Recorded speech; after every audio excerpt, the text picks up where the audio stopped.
Clip number 1562۔ اس clip میں آپ قرآن پاک کی سورہ قمر کی آیت نمبر 5 سے 8 تک کی تلاوت، ترجمہ اور تفسیر قرآن صراط الجنان سماعت فرمائیں گے۔ بسم اللہ الرحمن الرحیم۔ ترجمہ، اللہ کے نام سے شروع جو نہایت مہربان رحمت والا ہے۔ حکمت بالغۃ فما تغنی النذر۔ ترجمہ، یہ قرآن انتہا کو پہنچی ہوئی حکمت ہے تو ایسوں کو ڈرانے والے امور فائدہ نہیں دیتے۔ حکمت بالغہ، انتہا کو پہنچی ہوئی حکمت۔ اس آیت کا ایک معنی یہ ہے کہ یہ قرآن انتہا کو پہنچی ہوئی حکمت سے بھرپور ہے، تو جب کافر ڈر سنانے والوں کی مخالفت کریں گے اور انہیں جھٹلائیں گے تو یہ انہیں کیا فائدہ دیں گے۔ اسی طرح ایک اور مقام پر ارشاد فرمایا، قُلِ انظُرُوا مَاذَا فِي السَّمَاوَاتِ وَالْأَرْضِ وَمَا تُغْنِي الْآيَاتُ وَالنُّذُرُ عَنْ قَوْمٍ لَا يُؤْمِنُونَ۔ ترجمہ، تم فرماؤ، تم دیکھو کہ آسمانوں اور زمین میں کیا کیا نشانیاں ہیں، اور نشانیاں اور رسول ان لوگوں کو کوئی فائدہ نہیں دیتے جو ایمان نہیں لاتے۔ دوسرا معنی یہ ہے کہ یہ قرآن انتہا کو پہنچی ہوئی حکمت سے بھرپور ہے تو کافروں کو پھر بھی ڈرانے والے امور جیسے سابقہ امتوں پر آنے والے عذابات نے فائدہ نہ دیا۔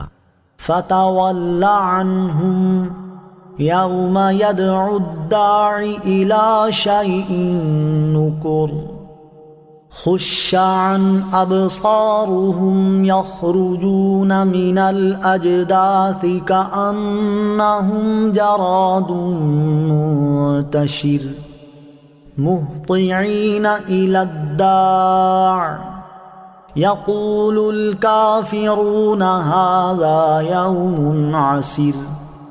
ترجمہ، تو تم ان سے منہ پھیر لو جس دن پکارنے والا ایک سخت انجان بات کی طرف بلائے گا، تو ان کی آنکھیں نیچے جھکی ہوئی ہوں گی، قبروں سے یوں نکلیں گے گویا وہ پھیلی ہوئی ٹڈیاں ہیں۔ اس بلانے والے کی طرف دوڑتے ہوئے کافر کہیں گے کہ بڑا سخت دن ہے۔ فتول عنہم، تو تم ان سے منہ پھیر لو، یعنی اے حبیب صلی اللہ تعالی علیہ وسلم، ان کفار کی سرکشی کا نتیجہ یہ ہے کہ آپ ان سے منہ پھیر لیں، کیونکہ وہ نصیحت کرنے اور ڈر سنانے سے عبرت حاصل کرنے والے نہیں۔ ایک قول یہ ہے کہ یہ آیت جہاد والی آیت سے منسوخ ہو چکی ہے، اور ایک قول یہ ہے کہ یہ آیت منسوخ نہیں، کیونکہ اس کا معنی یہ ہے کہ اے حبیب صلی اللہ تعالی علیہ وسلم، آپ ان کفار سے منہ پھیر لیں اور ان سے کلام کرنے کی بجائے ان کے ساتھ جہاد فرمائیں۔ یوم یدعو الداعی الی شیء نکر، جس دن پکارنے والا ایک سخت انجان بات کی طرف بلائے گا۔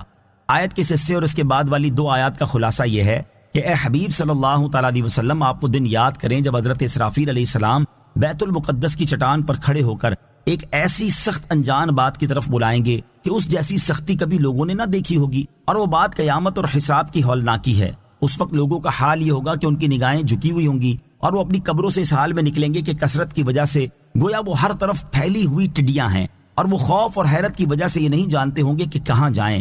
حضرت اسرافیل علیہ السلام کی آواز کی طرف دوڑتے ہوئے ان میں سے کافر کہیں گے، یہ کافروں پر بڑا سخت دن ہے۔ ان آیات میں قیامت قائم ہوتے وقت کی جو حالت بیان کی گئی اس کا ذکر کرتے ہوئے ایک اور مقام پر اللہ تعالیٰ ارشاد فرماتا ہے، وَنُفِخَ فِي الصُّورِ فَإِذَا هُم مِّنَ الْأَجْدَاثِ إِلَىٰ رَبِّهِمْ يَنسِلُونَ قَالُوا يَا وَيْلَنَا مَنْ بَعَثَنَا مِن مَّرْقَدِنَا هَٰذَا مَا وَعَدَ الرَّحْمَٰنُ وَصَدَقَ الْمُرْسَلُونَ۔ ترجمہ، اور سور میں پھونک ماری جائے گی تو اسی وقت وہ قبروں سے اپنے رب کی طرف دوڑتے چلے جائیں گے، کہیں گے ہائے ہماری خرابی، کس نے ہمیں ہماری نیند سے جگا دیا؟